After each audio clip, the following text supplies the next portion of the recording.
Nous vous informons que ce programme est déconseillé aux moins de 10 ans. Un terrible incendie. Quand un corps est couché sur le dos, on se pose des questions, et c'était le cas ici. Une maison qui cache un secret.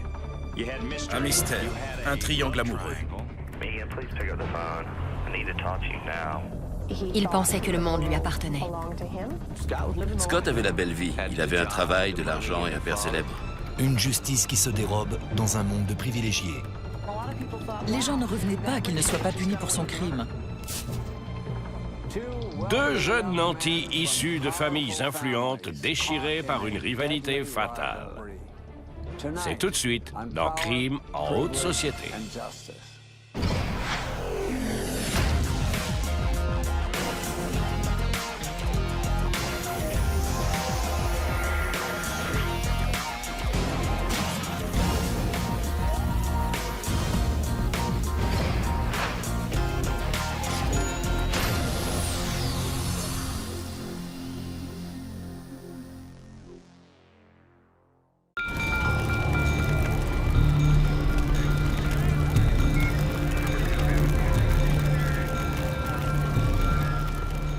Un mardi soir vers 21 h, les pompiers luttent contre un incendie à Buckhead, le quartier huppé d'Atlanta. Mais ce n'est pas un incendie comme les autres. Les flammes montaient 15-20 mètres au-dessus du toit, sans exagérer. C'était un véritable brasier. Les experts ont calculé que le feu était monté à plus de 980 degrés. Les pompiers pensent avoir affaire à un incendie criminel et préviennent la police. Et quand on est arrivé sur les lieux, il y avait des pompiers partout. On ne pouvait pas approcher la maison. Plus étrange encore, le propriétaire de la maison, David Coffin Jr., un riche héritier de 41 ans, est introuvable. Tandis que les pompiers font tout pour contenir l'incendie, la petite amie de David Coffin, Megan Lee, est alertée par un ami et se précipite sur les lieux. On appelait tout le monde à la recherche de David. On demandait à ses amis s'ils savaient où il était passé.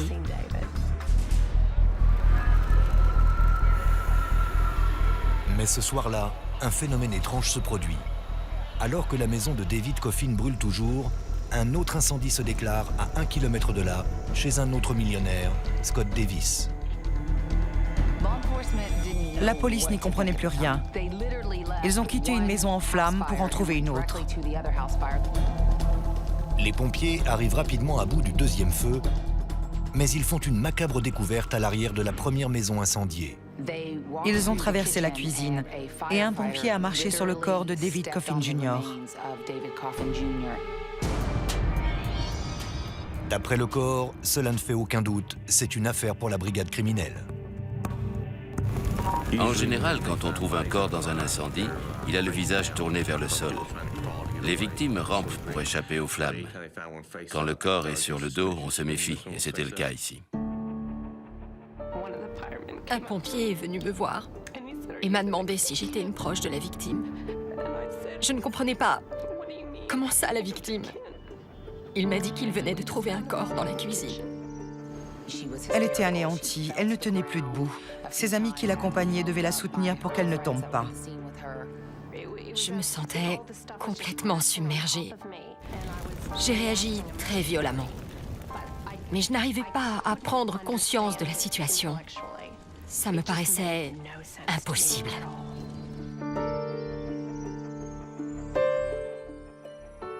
Le quartier de Buckhead est très prisé par les riches familles d'Atlanta, toutes générations confondues. Pourtant, un assassin pyromane semble avoir jeté son dévolu sur ses propriétés cossues. Tout le quartier est en alerte. Les enquêteurs interrogent Scott Davis, la victime du second incendie, qui leur parle d'une étrange histoire d'homme masqué. 5 heures avant que sa maison ne soit incendiée, Scott aurait été agressé. Quelqu'un a surgi dans son garage et s'est jeté sur lui. Il avait une bombe lacrymogène et un pistolet.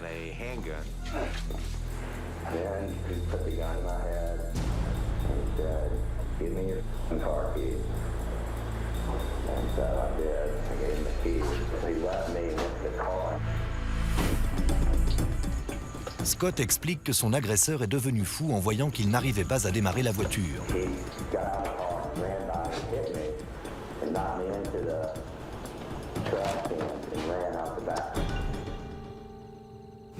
Monsieur Davis s'est ensuite aperçu qu'il lui manquait un bidon d'essence, des vêtements et des outils.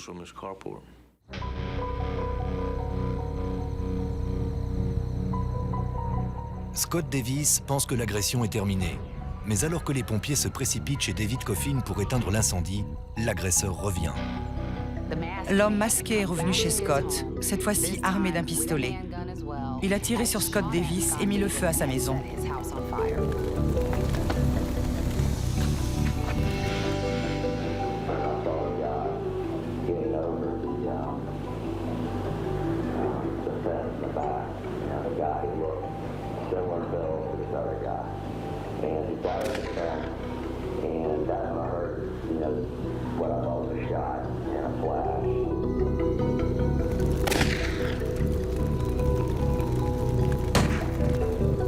Il dit que l'homme lui a tiré dessus et qu'il a répliqué avec son fusil. La police parcourt les rues de Buckhead pour tenter de retrouver la piste du suspect. Nous avons interrogé la voisine de Scott Davis ce soir-là. Elle avait bien entendu le coup de fusil, mais pas celui du pistolet. Personne d'autre n'a vu l'agresseur. Il a disparu sans laisser de traces. Au poste de police, Megan fait part aux enquêteurs d'un événement étrange survenu quelques jours avant l'incendie. La maison de David Coffin avait été cambriolée. On lui avait volé des armes, des ordinateurs, une montre ancienne. Ça ressemblait plus à du vandalisme qu'à un cambriolage. Ils avaient laissé un ampli de grandes marques, des armes, des montres. Beaucoup de choses faciles à prendre s'il s'était agi d'un cambriolage. Lorsque les agents interrogent Megan au sujet du second incendie, ils sont sous le choc. Scott Davis, propriétaire de la seconde maison, n'est autre que son ex-mari. Je ne suis pas Sherlock Holmes, mais je pense que l'agresseur de M. Davis a aussi agressé et tué David Coffin. Il semblerait qu'avoir une liaison avec Megan Lee ne soit pas très recommandé. Mais il faut voir au-delà des apparences. Le quartier le plus prestigieux d'Atlanta cache un terrible secret.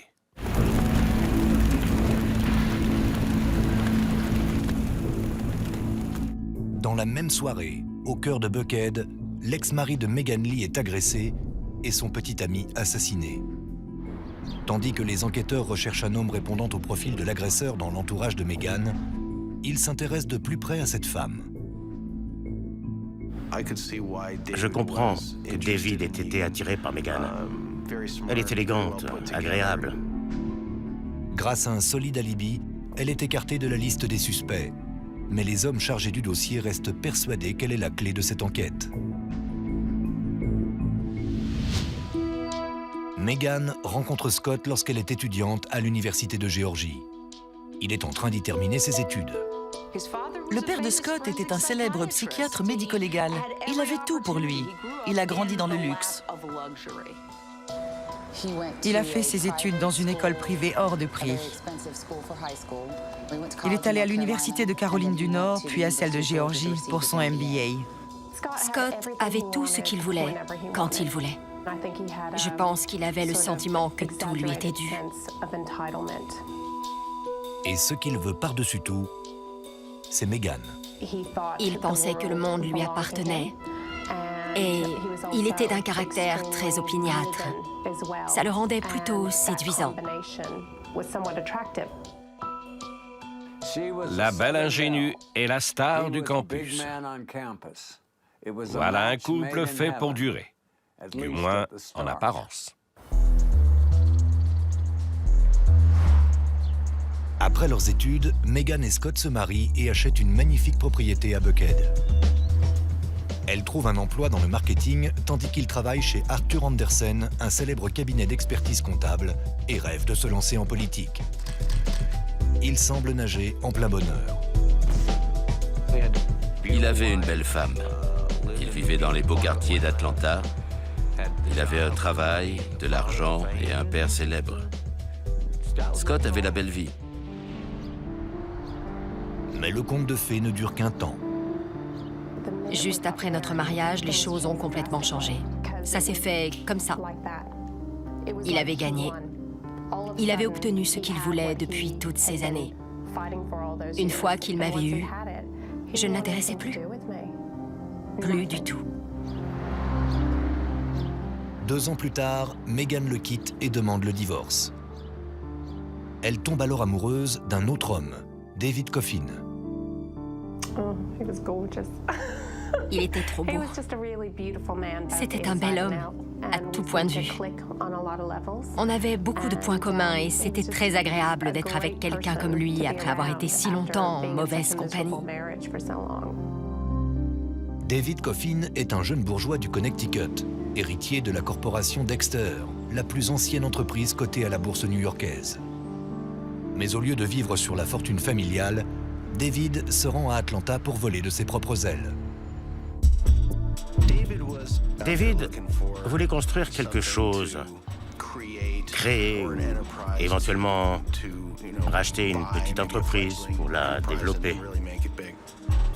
David Coffin investit dans plusieurs startups dans le domaine de l'environnement. Toutefois, le riche célibataire ne néglige pas son temps libre. David venait d'un milieu privilégié et avait de quoi s'offrir toutes sortes de loisirs. Il aimait les belles voitures, la chasse, skier dans les Alpes. Il aimait les loisirs en extérieur, le ski, le biathlon, bricoler les voitures, courir les filles. C'était le jeune homme séduisant par excellence. On s'amusait bien ensemble.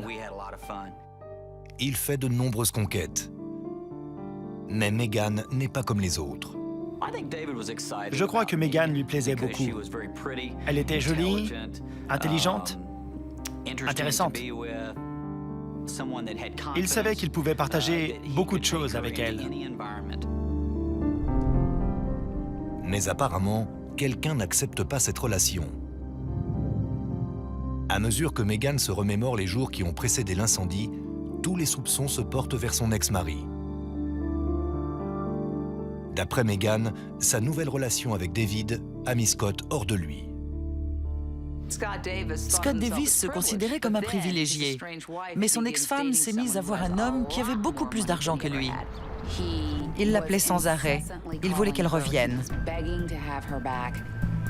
Il rabaissait tout le temps David en me disant « Tu sais, il collectionne les conquêtes. Tu ne devrais pas fréquenter un mec pareil. » Megan déclare qu'il la harcelait. Des enregistrements en témoignent.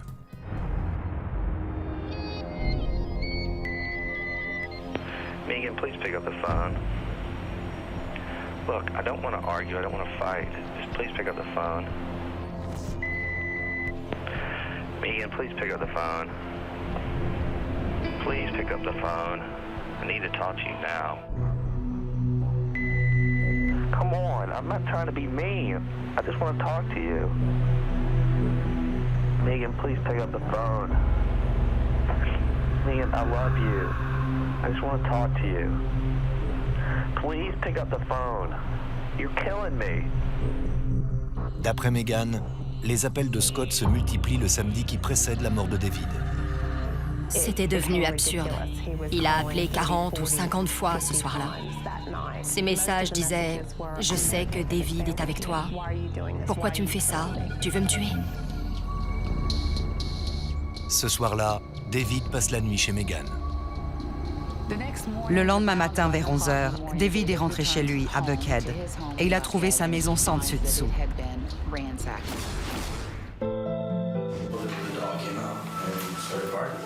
La police convoque Scott pour l'interroger. Il a donné une toute autre version de sa relation avec Megan. Il nous a dit qu'ils allaient divorcer, que tout se passait bien pour lui, qu'il était en train de refaire sa vie. I definitely still love Megan, but I'm also, going out on dates and doing my own thing too. So I'm just trying to kind of move forward with my life and let her kind of do what she needs to do. Mais l'enquêteur n'y croit pas et interroge Scott sur la relation entre Megan et David Coffin. Je lui ai parlé plus franchement de ce qui s'était passé. C'est à ce moment-là qu'il a dit « Je ne lui ai pas tiré dessus ». Rick Chambers est consterné. Si je ne sais pas de quoi il est mort, comment vous savez qu'on lui a tiré dessus? On a dû me le dire. C'est impossible, personne ne le sait. Am I being arrested here? Arrested? When I came in here, I didn't think I was, being a suspect. I was coming in to report and being victimized. Are you willing to take a lie detector test? I'll have to ask my attorney about that one. The right thing to do is say, yeah, I'll take your lie detector test. I'll take any chance you want it. That's the right thing to do. I want an attorney. Il est devenu nerveux et il a demandé à voir son avocat. Les inspecteurs retournent sur les lieux de l'incendie chez David Coffin. Comme ils s'y attendaient, ils apprennent par les experts que la victime a été tuée par balle. On découvre un 9 mm dans les décombres carbonisés. L'arme était abîmée. On ne pouvait pas faire d'analyse balistique. Mais le numéro de série correspond à celui de l'arme volée chez David Coffin au moment du cambriolage. Le détective Chambers est désormais persuadé que Scott Davis l'a assassiné, mais il a besoin de preuves. Je ne voulais pas qu'il me file entre les doigts. Il fallait que je le coince. Le dossier commence à prendre forme, mais les proches de Scott Davis ont du mal à accepter les faits. Imaginez que cet homme que j'avais aimé, que j'avais épousé, ait pu faire une chose pareille. C'était inconcevable. J'ai cherché par tous les moyens une autre explication plausible. On connaît l'histoire par cœur. Un jeune homme fortuné, issu d'une famille influente, a des ennuis. Et la notion de justice pour tous disparaît. À cette étape de l'enquête, les policiers croient sans doute tenir le coupable. Pourtant, ils sont loin d'imaginer la tournure que l'affaire va prendre. Les enquêteurs sont persuadés que Scott Davis a tué David Coffin, mais il manque cruellement de preuves. 3 jours après l'incendie, ils analysent la liste des appels de la victime et font une découverte étonnante. Au moment du cambriolage du domicile de M. Coffin, quelqu'un qui se trouvait dans la maison a appelé chez Scott Davis. David n'était pas chez lui. Il était chez Megan. C'est difficile de savoir qui a téléphoné. Mais comme l'appel a duré moins d'1 minute et que personne n'a répondu, nous avons pensé qu'il s'agissait d'un signal pour que quelqu'un vienne chercher Scott chez David. Les enquêteurs pensent que Scott Davis avait un complice, mais son identité leur échappe. À mesure que les recherches progressent, ils décèlent de nouvelles incohérences. Lors du premier interrogatoire, Scott nous a dit qu'il était allé travailler le lundi. Nous avons vérifié auprès de son employeur et ce jour-là, il avait appelé pour prévenir qu'il était malade. Scott explique à la police qu'il a quitté son bureau mardi le jour de l'incendie pour emmener sa voiture chez le garagiste. Nous sommes allés voir le garagiste qui s'est occupé de la révision. Et il nous a dit qu'il avait vu des taches rouges ou marron sur la moquette de la voiture. Pour lui, ça ressemblait à de la sauce tomate. Scott s'est mis à perdre pied rapidement. Il s'est mis à faire des choses très étranges. Il est allé jusqu'à demander à certaines personnes de mentir pour lui. Se sentant pris au piège, Scott demande à un voisin de mentir à la police en affirmant l'avoir vu à la salle de sport avant l'incendie. Le voisin ne voulait pas. Mais comme il avait besoin de son témoignage, il lui a fait peur. Dans un courrier adressé à un ami, il lui demandait de mentir à la police d'Atlanta pour qu'il puisse expliquer la présence d'essence dans sa voiture. Personne ne lui a jamais rien refusé. Personne. Et il pensait pouvoir tout maîtriser. Les enquêteurs s'aperçoivent que Megan n'est pas la seule à trouver qu'il a un comportement étrange.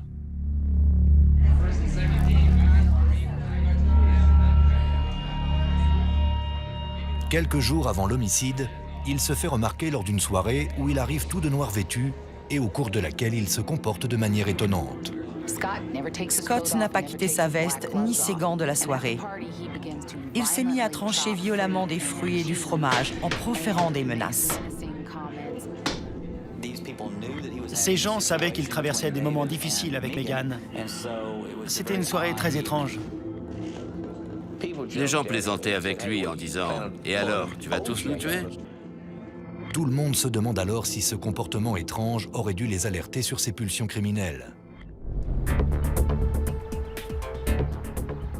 3 jours après l'incendie, un élément vient accélérer l'enquête. On retrouve la voiture de David Coffin, disparue depuis sa mort. La voiture a été retrouvée incendiée à Atlanta, au nord de Buckhead. Dans la voiture, ils ont trouvé un bidon d'essence et un autre fusil volé pendant le cambriolage.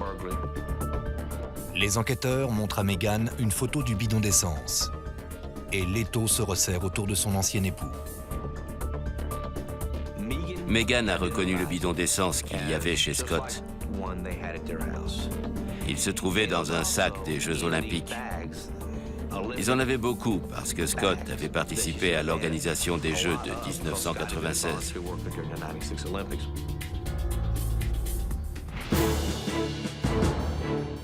Scott Davis est arrêté et accusé de meurtre, d'incendie criminel, de vol de voiture et de 3 cambriolages.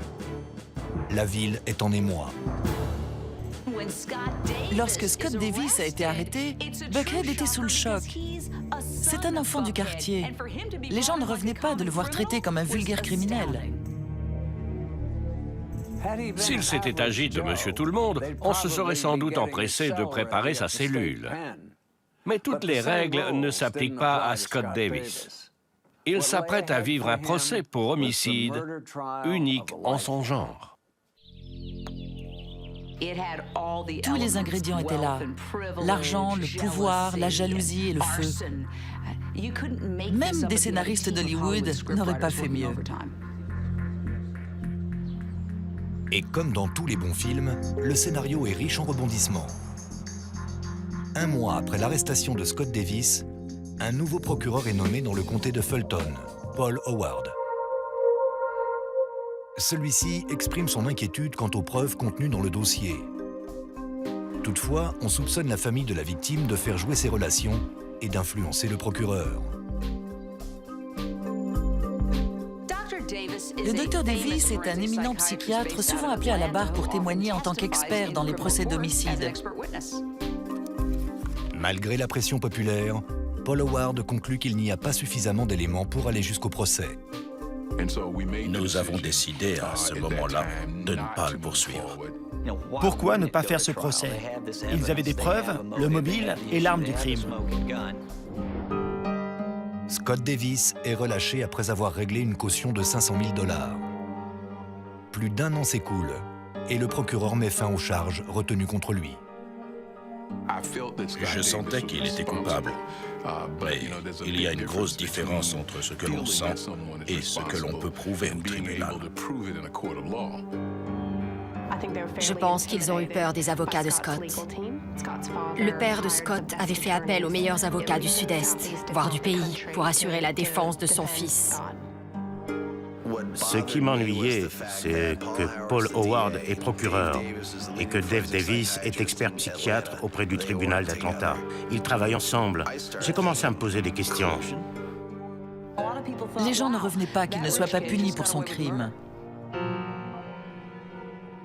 Tandis que l'entourage du jeune homme d'Atlanta fait jouer ses relations, le père de David Coffin répond à l'offensive en espèces sonnantes et trébuchantes. Il offre une récompense de 200 000 $ à quiconque lui apportera une preuve permettant d'obtenir une inculpation. Le combat s'annonce sans merci.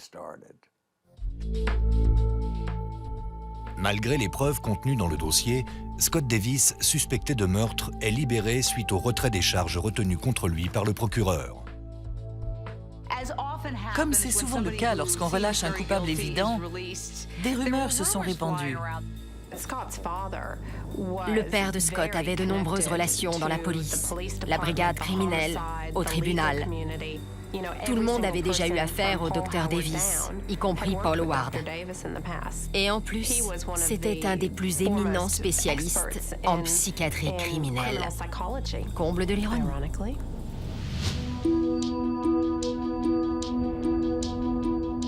Une fois Scott Davis remis en liberté, Megan Lee finalise son divorce et part s'installer à l'autre bout du monde, en Australie. Elle se remarie et refait sa vie. La frontière est très mince entre l'amour et la haine. Je suis tout à fait consciente que dans la plupart des homicides de ce genre, c'est la femme qui est tuée. Je ne l'ai jamais oublié. Les années passent et Scott quitte lui aussi Atlanta.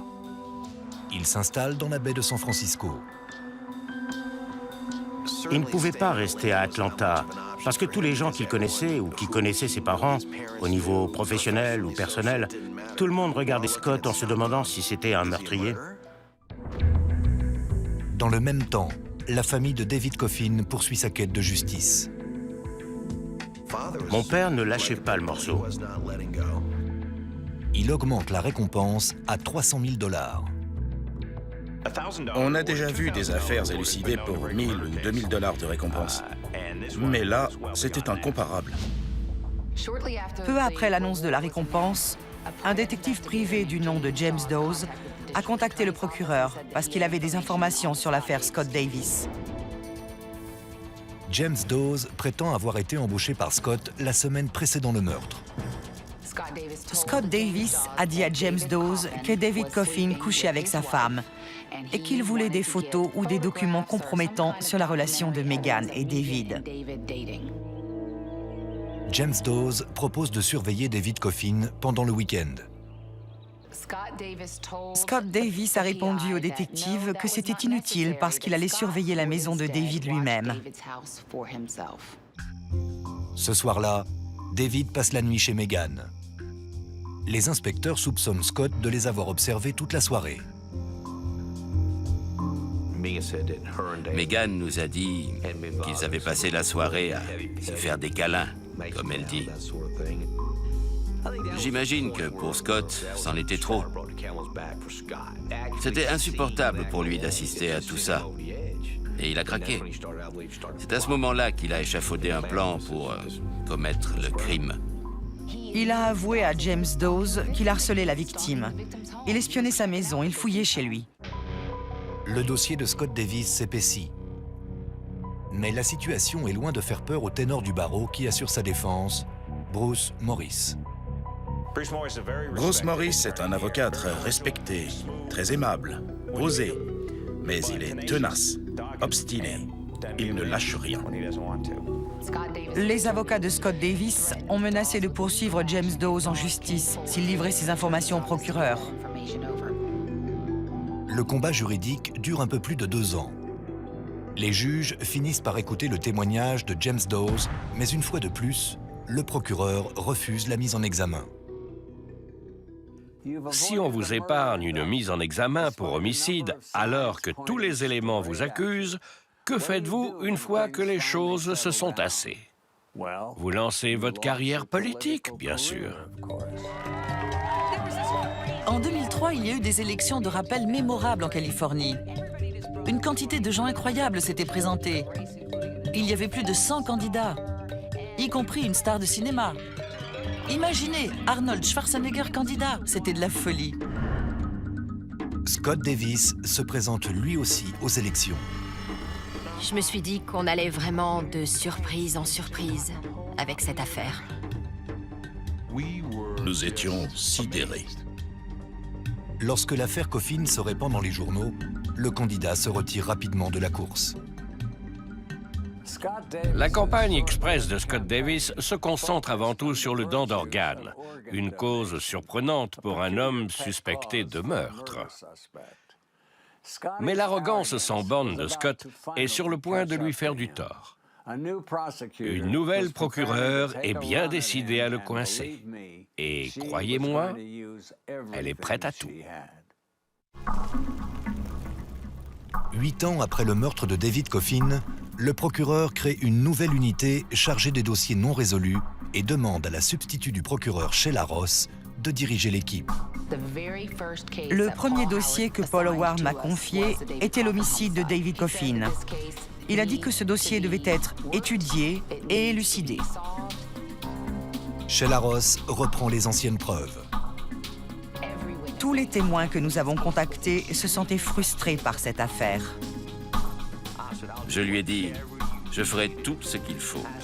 Mais si c'est pour nous décevoir, moi, les Coffin et tous les autres, comme le bureau du procureur l'a déjà fait en nous laissant tomber, alors ne comptez pas sur moi. Je n'avais aucun doute sur le fait que Scott Davis avait tué David Coffin. Scott a tué son adversaire en espérant qu'une fois qu'il l'aurait rayé de la carte, Megan reviendrait vers lui. Il ne l'a pas tué pour le plaisir, il voulait récupérer Megan. La ténacité de Sheila Ross se révèle payante. Elle est arrivée et nous a tous embarqués avec elle. On y croyait. Ensemble, on allait pouvoir le coincer. C'était la première à réellement prendre le dossier en main. C'est une affaire délicate, où tous les détails ont leur importance. Et si on ne relie pas tous les éléments dans l'ordre, tout s'écroule. L'enquête reprend et dure près d'1 an. Les nouvelles preuves récoltées sont minimes. Pourtant, Sheila Ross ne baisse pas les bras. On s'est dit que 2005 serait le meilleur moment pour le faire. Et que si on voulait aller jusqu'au bout, c'était maintenant ou jamais. Elle a vu mon père et lui a dit « On y va. Je ne sais pas si on va gagner ce procès, mais il faut le faire. » 9 ans après les faits, la police arrête Scott Davis et l'inculpe pour meurtre. Après son extradition vers Atlanta, Scott s'acquitte d'une caution d'1 million de dollars et sort de prison. La famille de Scott a gagné ce combat pendant des années. Ils avaient les moyens de le sortir de prison et les appuis pour tenir le cabinet du procureur à l'écart. Mais la famille de David a fini par trouver les arguments et influencer l'opinion publique pour que l'affaire puisse avancer. C'était un combat impressionnant entre deux familles. Alors que nous pensions avoir atteint le summum de l'étrange, plus de 40 preuves, y compris l'arme du crime, disparaissent des locaux de la police. C'est moche. Quand une enquête pour meurtre est en cours et qu'on égare des preuves, surtout quand on sait que le coupable est toujours en liberté en train de se tourner les pouces, c'est très gênant. Les avocats de Scott Davis demandent alors l'annulation de la mise en examen. Nous avons expliqué à la Cour et aux médias que la perte des preuves nous mettait dans l'impasse et jouait bien entendu en sa faveur. Le juge rejette la requête de dessaisissement et ordonne l'ouverture du procès. En premier lieu, l'accusation doit réussir à convaincre Megan Lee de surmonter sa peur et de témoigner. Je sentais qu'il fallait que je le fasse pour la famille Coffin. Je devais le faire pour eux. En quelque sorte, David est mort parce qu'il a choisi de sortir avec moi.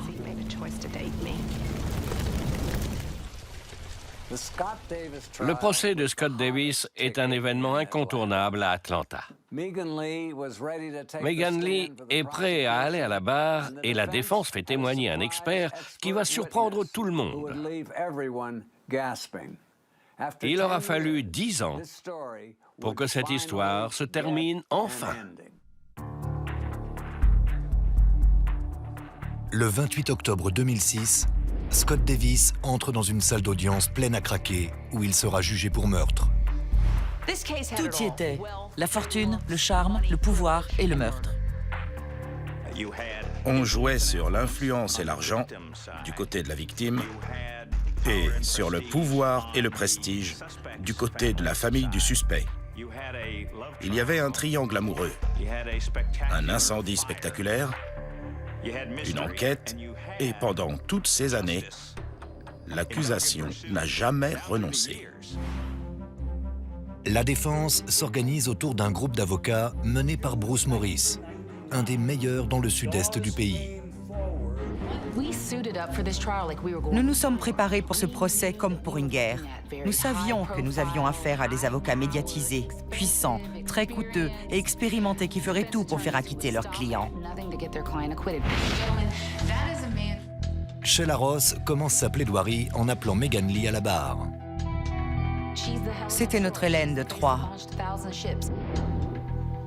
Après 3 jours épuisants, Megan se présente au tribunal et parle de son mariage raté et de l'obsession de Scott au sujet de son nouveau compagnon. J'avais du mal à respirer. J'étais très angoissée. C'était terrifiant de me trouver dans la même pièce que Scott et sa famille. Elle a été très courageuse. C'était une véritable épreuve pour elle. L'accusation pense que Scott est entré chez David Coffin par effraction quelques jours avant le meurtre dans le but de l'intimider. C'était une manière de lui dire « Tu vois de quoi je suis capable, alors tiens-toi à l'écart de ma femme. » Mais apparemment, David Coffin ne le prend pas au sérieux. La procureure explique ensuite que Scott est revenu chez David le lundi soir avec une des armes qu'il lui avait volées. Il va chez lui, il frappe à la porte. David ouvre et Scott le menace avec une arme. Ne t'approche pas de Megan. C'est la dernière fois que je te le dis. Sinon, je reviens et je te fais la peau. J'ai du mal à croire que Scott Davis ait prémédité son geste. Ça me paraît dingue. Le ton a dû monter, ils se sont peut-être battus, et quand on est armé, ça peut vite mal tourner.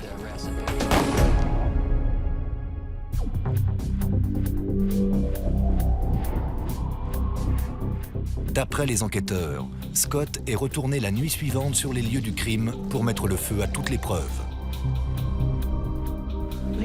Il sait qu'il y a des preuves matérielles et qu'il doit les éliminer. Donc, il retourne incendier la maison le mardi soir.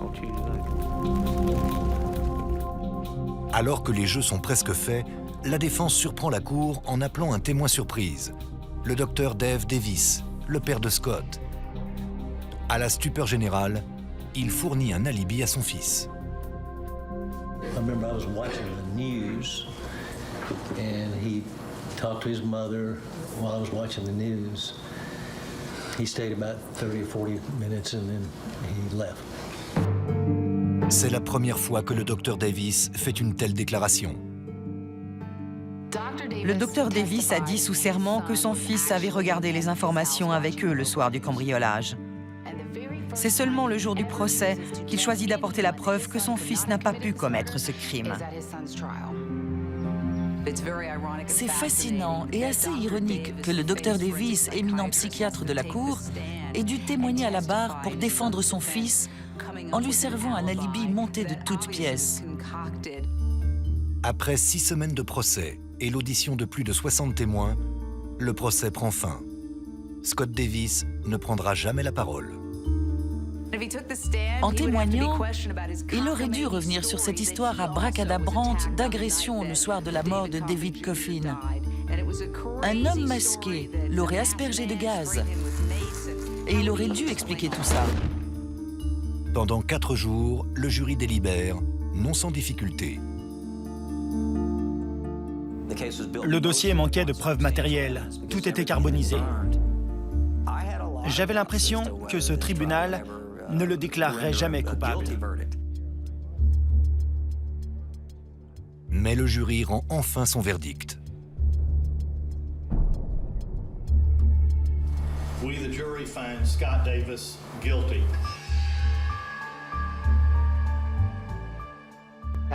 Je me suis tournée vers le père de David Coffin. Je lui ai fait un signe de la tête. Sa persévérance et la confiance qu'il nous avait accordée avaient fini par payer. J'ai éclaté en sanglots. J'ai pris mon mari dans les bras. Je me disais, je n'ai plus besoin d'avoir peur. J'étais submergée par un profond soulagement. C'est là que je me suis rendu compte à quel point j'avais eu peur pendant 10 ans. Il fallait que j'évacue tout ça. I feel nothing but empathy for the Coffin family and their loss.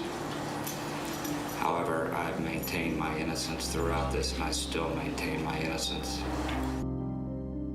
Pour la famille Coffin, il aura fallu 10 ans de combat pour que justice soit faite. Toute la rancœur s'est brusquement envolée. On avait eu ce qu'on voulait. On pouvait rentrer. Scott Davis est condamné à la réclusion à perpétuité.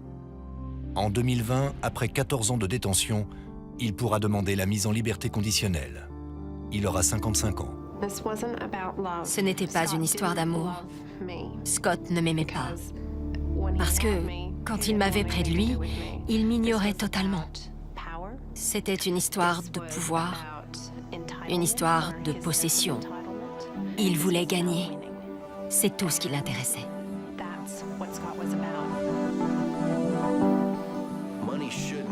L'argent ne devait pas compter. Mais je ne suis pas mécontent que la famille Davis ait dépensé une fortune pour défendre Scott. Ils y ont laissé presque tout. Et Scott n'a rien fait pour les en empêcher. Et voilà, tout ça pour ça. Scott Davis est l'exemple même de l'enfant gâté qui a mal tourné. Il aurait pu passer de longues années à siroter du gin tonic au country club de Buckhead.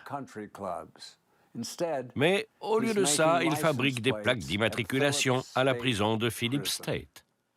C'était Dominic Dunn. Merci de nous avoir suivis.